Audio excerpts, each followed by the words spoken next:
Now look at the title of the video, talking about underrated Black Clover characters. People like Rill, Dorothy, Jack, even some captains and some members of the Black Wolves are going on. For example, people like Gray, people like Klaus, people like Mimosa, people like David or Letele. And these are videos not dedicated to them. This video is dedicated to Lord Kaiser. Now, most of you may be asking, who is Kaiser? Who's Lord Kaiser? And if you follow me on Twitter, if you're a good friend of mine, you know that I hype up Kaiser very, very much. I think he's a very underrated captain, and I think people crap on him for the wrong reasons. And sometimes I think when people crap on him, they just don't see the bigger picture to his character. And shout out to my homie J Cloud for even pushing me to make this video. But him telling me, make the Kaiser video and maybe he'll stop slandering him, it wasn't the whole reason why I made this. I saw a lot of discourse about Kaiser, saying that he's a bad captain, he's one of the weakest captains, and saying that he contributes nothing to the story. Well, I'm here to prove you guys wrong, and if you already like Kaiser, well, that's great. And if you hated Kaiser and I may change your view, that's great. But if you are new to the channel, make sure to leave a like and subscribe to the bell notification to always stay notified whenever I upload. And without further ado, we can get right into the video about Kaiser. It's mainly pretty easy to understand who Kaiser is, because again, he's not that complex, but I'm just trying to get rid of the misconceptions of his character. Kaiser appears in chapter 105, and people laugh at it because, again, his name was not mentioned in the whole Star Wars ceremony, and if you actually look at the top 10 smartest captains of Black Clover at that time, his name wasn't mentioned because it was called the Purple Orcas Captain. Now, this actually still plays in the theme of his character, somebody who doesn't want to stand out, and somebody who doesn't really like the glory of the fame. I also like to clear up this misconception. Kaiser was not Gildray's vice captain. Kaiser came out of retirement because Gildray did bad things and got caught doing them bad things. He came out of retirement to lead the Purple Orcas. He is not Gildray's vice captain. He was never second to Gildray. He was a retired Magic Knight. But let's talk about Kaiser's alias, or Kaiser's nickname, which is the Ultimate Shield. Kaiser usually gets trashed on this because, again, he gets beaten by characters that are understandably stronger than him and that can definitely beat him, but they keep on saying that he isn't a shield, he keeps on getting beaten. But we have to learn the definition. What is a shield? In my abridged term of a shield and what Kaiser is, he's mainly used as a defense for the Clover Kingdom because he's the best defense that they have. And if you see shields like in type of metal shields or human shields, they get roughed up. Kaiser is going to get roughed up, and that's why he still has a nickname when he came out of retirement, because people respect him so much, calling him Lord Kaiser, like people like Nozel, Fuegoleon, and other people in the Magic Knights. But at first, I really want to talk about Kaisers' strength as a Magic Knight, because people get the misconception that he's weaker than Rill, that he can't even beat Charlotte. Well, what if I told you that he's at least on terms or on par with somebody like Nozel? And what do I mean by that? Well, take a look at episode 151 of Black Clover, which was the Captain's Battle. And we see in the Captain's Battle that Kaiser is able to fight alongside Nozel, team up with him, and even block attacks from Fuegoleon with the Fire Salamander, block attacks from William Vengeance, which again, underrated himself. William Vengeance was able to take out Jack, and he's able to team up with Nozel and fight Fuegoleon. And the only reason why Fuegoleon got out of the Vortex and the Mercury execution magic, because he used the Salamander as a diversion. Where'd you heard that before? He used it against Elf Kaiser before. And here's a clip from this episode that proves that Kaiser really could have beaten Fuegoleon in the battle, because Fuegoleon constantly uses the Salamander as a diversion to get past Kaiser's Vortex. Salamander as a decoy so he wouldn't detect his mana. Now, I will agree that Elven Kaiser is probably stronger than that Kaiser who fought in the Captain's Battle, but again, it's still a great feat for him to block and disperse, spirit level attacks from Fuegoleon. Kaiser's Vortex magic is just that. He's basically able to detect the mana, and if you try to slip in, he's gonna push you back with his Vortex. And no one has actually proven to get past Kaiser's Vortex without a decoy or absorbing his mana. Fuegoleon even admitted that his attacks would not work. He could not get past the Vortex, and not only that his magic was getting washed away by the Vortex because he kept on blocking it and parrying away his attacks. Now see, Fuegoleon even admitted that he couldn't beat Kaiser like this. If he kept on going, Kaiser would have beat him. And Elf Kaiser, you can admit that's pretty cocky. Him just saying that if you're the strongest human, that the other humans will fall in suit and die. Now, I kind of got people mad on Twitter because I said that Kaiser could low-key beat Charlotte in a fight from the Captain's Battle. But again, I think my point still stands. Charlotte, in my opinion, yes, she's strong, but I don't think she's on the level of Fuegoleon or Lord Kaiser. Now, some people like to respond that, Charlotte's smart, she can go through this. But again, being smart, it does matter, but the thing is, Fuegoleon had somebody to decoy for him, which was another entity, which was Salamander.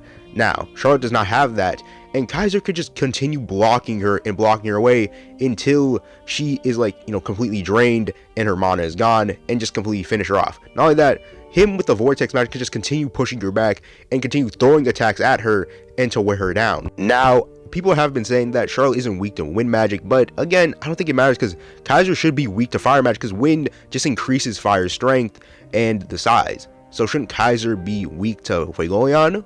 Shouldn't that be the case?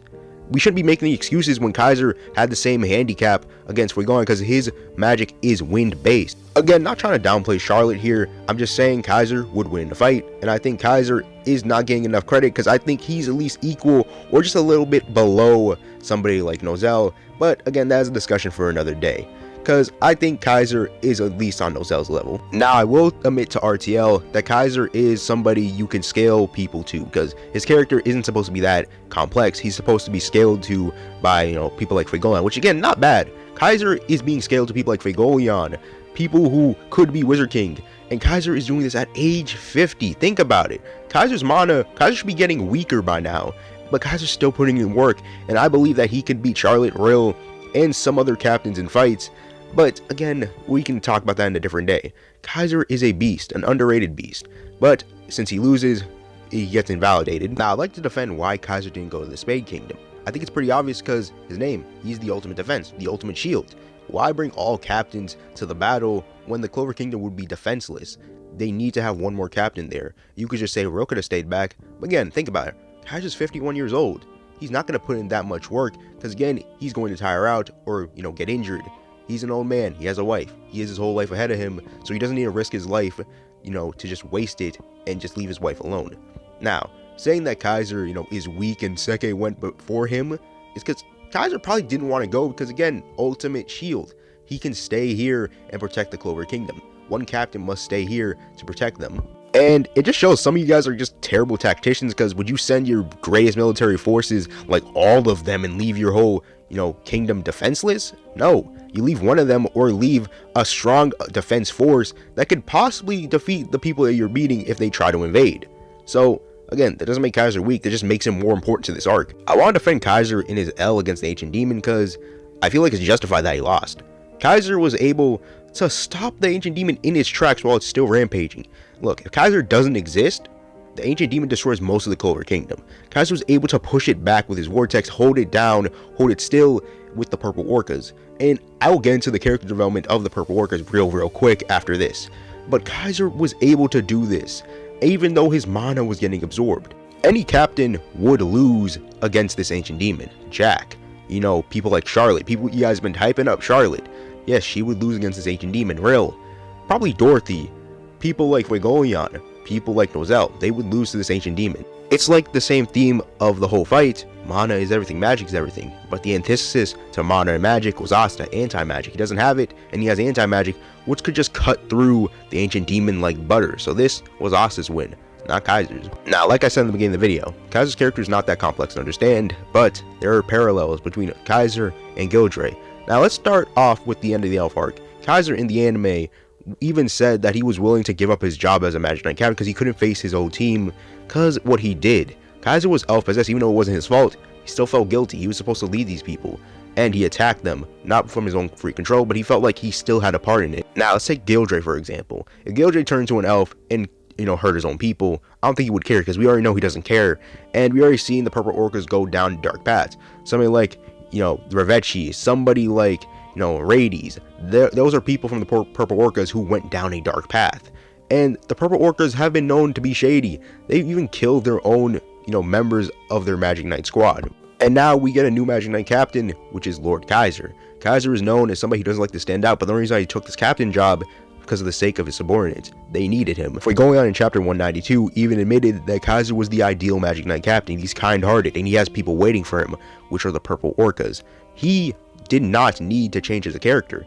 He doesn't need to be complex. His whole character is there to serve as to change the Purple Orcas. Kaiser is a kind-hearted person. He never wants to, look down on people like commoners, peasants. He's a kind-hearted person. He's the ideal version of what Fuegoleon said, the ideal version of a Magic Knight captain. And it's been shown from, the Ancient Demon fight with the Purple Orcas charging head first at the Ancient Demon. Because Kaiser really did change them. His kindness rubbed off on them. Not people being criminals, people killing each other. Even Zerx, you can admit that Zerx probably has changed from Kaiser's teaching and Kaiser's influence. Kaiser as a character doesn't need to change. He doesn't need development. What he needs is to lead the Purple Orcas. What he needs is to show the Purple Orcas the light. Show them that the life that Gildray gave them is not the life that they need. And that is what Kaiser's character is. He's meant to serve as to change the Purple Orcas. He's meant to serve as somebody to scale off other characters to him. He's meant to be the Clover Kingdom's ultimate shield. But I do hope you guys did enjoy this video. It's very, very good to talk about somebody I really like, which is Kaiser. And if you disagree with the video, I don't really mind, I don't really care. And just tell me your criticisms down below. But if this actually changed your view on Kaiser and changed what you think about him, that's great. And again, Charlotte fans, I'm not trying to downplay her. Just saying, Kaiser beats her in a fight. Nothing too serious. Just me scaling my GOAT. But if you guys want more underrated Black Clover characters or My Hero Academia characters, make sure to leave a like and subscribe to the bell notification to always stay notified whenever I upload. Kaiser did it, and he got a video from him. So, you guys can do the same. And I'm headed out, guys. Peace out. And I'm out, guys. Peace. Have a great rest of the day. Stay safe.